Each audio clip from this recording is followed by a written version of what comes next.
नमस्ते इंडिया के नारे भी लगाए हैं। पाकिस्तान जो है ना ये सोने की चिड़िया है, क्या बोला तूने?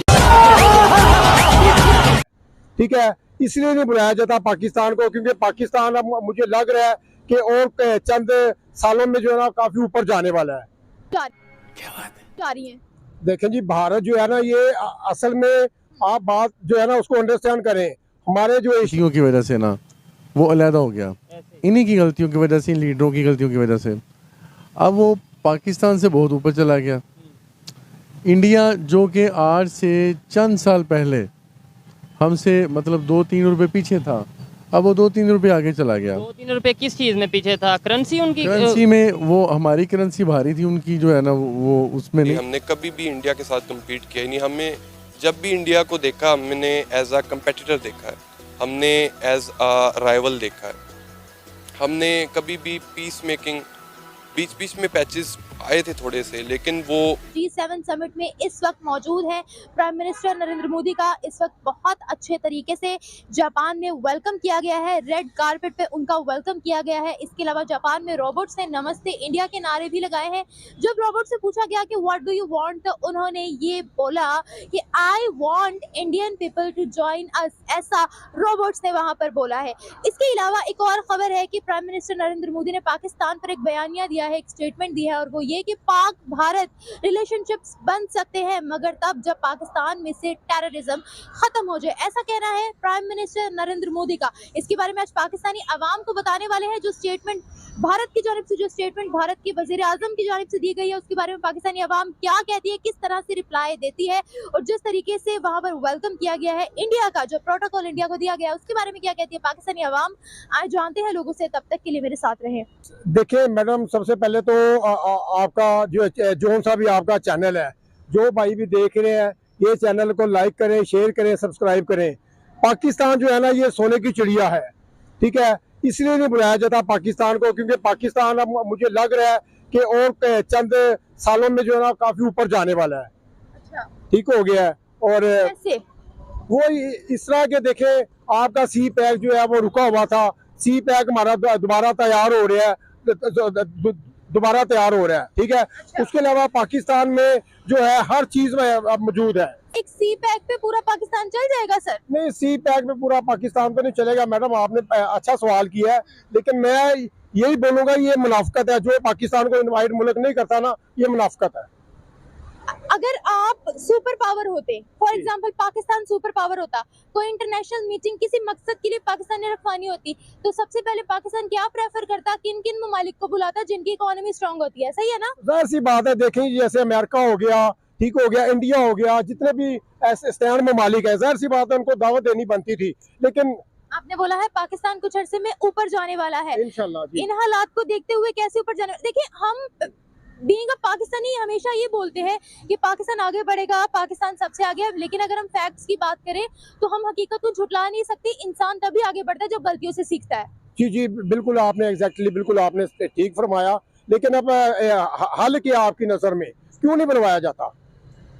मुझे तो आपकी राय चाहिए। मैं वही आपको बता रहा हूँ ना, क्यों नहीं बनवाया जाता? ये मुनाफिकत ही है ना।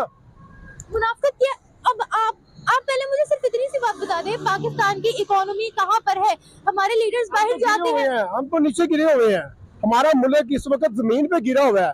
गिरा नहीं हुआ बल्कि हमारे हुक्मरानों ने गिराया है, जमीन पर गिरा दिया है ना। हमने कर्जे लिए हैं, ठीक है, ये कर्जे जो है हुक्मरानों ने लिए हैं, भुगतने हमें पड़ रहे हैं, ठीक है। तो मैं बड़ा डिफिकल्ट देख रहा हूँ।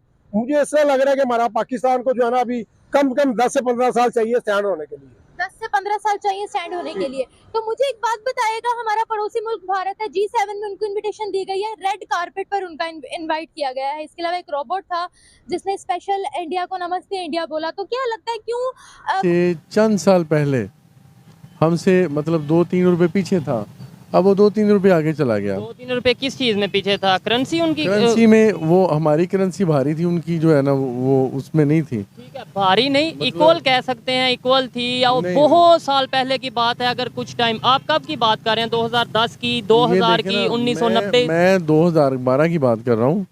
तब भी पाकिस्तान की करेंसी इंडिया से ज़्यादा थी। अभी इन हालात में आप देखें कि आपकी करेंसी किस जगह पे चली गई है, चीज़ें कहाँ पे चली गई हैं। वो लोग जो रेंट पे रह रहे हैं उनका क्या हाल है, वो जो लोग बेरोजगार हो गए हैं, इसकी वजह क्या है? मैं यही तो बात कर रहा हूँ कि उनकी सोच में क्या ऐसा फर्क है, हमारी सोच में क्या, उनकी लीडर। इसकी वजह ये है कि हमारे जो लीडरान हैं जो ईवान में बैठे हुए हैं, वो बजाय कि अवाम की तरफ तवज्जो दें, वो अपनी मतलब के नुमाइंदगी की तरफ, अपनी हुरा कुश्ती की तरफ और अपने आप को बेहतर बनाने की तरफ लगे हुए हैं। अंकल जी, आप क्या कहना चाहेंगे इसके ऊपर कि जैसे इन्होंने ही बोला कि कुछ साल पहले तक जो उनसे अगर डेवलपमेंट की बात करें, मेरे मुताबिक ये था कि इक्वल थी और बहुत साल पहले 1970s में इक्वल थी, तो उसके बाद तो इक्वल नहीं थी। अच्छा, तो अब उनकी सोच में हमारी सोच में क्या फ़र्क है? इंटरनेशनल लेवल पे उनकी एक रिस्पेक्ट या उनकी एक वैल्यू, उनकी वर्थ है, हमारी इंटरनेशनल लेवल पे क्या पोजीशन है? हमारी ये पोजीशन है, हम बड़े पीछे चले गए हैं। वजह क्या है? दुनिया की वजह से हमारे ये जो हुक्मरान है ना, ये सलूक से नहीं बैठ रहे। ठीक है, इनमें सलूक होए फिर ये बैठते हैं, फिर ये मसले हल होते हैं। ठीक हो गया। इस पे क्या अंकल जी कहना चाहेंगे कि उनकी सोच में? सवाल एक ही है, सिंपल सा, मैं पब्लिक की ओपिनियन जानना चाहता हूँ और पाकिस्तान के जो मुख्तलिफ तबके हैं, मुख्तलिफ सेक्टर के जो लोग हैं, उनसे बात करके क्या आप समझते हैं कि उनकी सोच में, इंडिया वालों की सोच में और हमारी सोच में क्या फ़र्क है? अस्सलाम वालेकुम। देखिए जी, उनकी सोच में हमारी सोच में बड़ा फ़र्क है।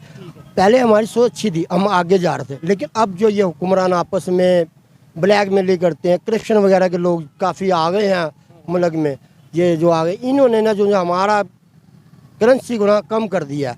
ये अगर अपना पैसा सही तरीके से पैसा काम पे लगाएं, कारोबार में लगाएं या मुल्क पे लगाएं सही तरीके ईमानदार से, तो हम अब भी आगे हैं। लेकिन हमारे हुक्मरान जो उनसे हैं ना, जो मौजूदा हुक्मरान थे जो गुजर गए, उन्होंने इस तरह सोचा नहीं है। अब इसकी वजह से ना इंडिया हमारे से काफ़ी बेहतर हो गया है। पहले हमारे से सोच हमारे से बेहतर हो गई है। अब हमसे इंडिया जो पहले हमारे से डरता था, लेकिन अब हमारी गलती, हमारे हुक्मरानों की गलतियों की वजह से ना हमारे पे हैवी हो गया। ये कब की बात है जब इंडिया डरता था? मतलब आपकी तकरीबन ये लगा ले, सन तो मुझे याद नहीं, इनके ज़िया के दौर की लगा ले। ज़िया के दौर से हमारी करेंसी भी ज़्यादा थी, हमारी ताकत भी थी, हर चीज़ थी। माशाल्लाह हमारा अच्छा खासा नाम था। और देखें, मुशर्रफ साहब जब आए थे, उन्होंने पता है मुक्का दिखाया था और वहाँ पे चले भी गए थे, और वहाँ पे जाकर उन्होंने स्टे किया था इंडिया में। असल में ये है, देखें मेरी बात, कारगिल वार हुई थी मुशर्रफ साहब के दौर में, वो कौन जीता था? कारगिल वार में ऐसे हुआ था कि पाकिस्तान ने वहाँ पे मतलब के वहाँ पे अपनी ना फोर्स चली गई थी और वहाँ पे अपना मिशन वो कामयाब होने वाला था, जिस वजह से हुआ क्या, किसी वजह से हमारे उस वक्त के प्राइम मिनिस्टर ने बहुत बड़ी गलती की और हमारे बहुत से आर्मी के अफसरान, जवान वो शहीद हो गए उस प्राइम मिनिस्टर की गलती की वजह से। उसके बाद रिपोर्ट आई, पाकिस्तान मीडिया हो, इंटरनेशनल मीडिया हो, वो ये कहते नजर आए कि वो तो मुजाहिदीन थे जो कारगिल वार में पार्टिसिपेट जिन्होंने किया, वो मतलब फौज के बंदों के अलावा, फोर्सेस के अलावा मुजाहिदीन भी थे। ऐसा नहीं था, ऐसा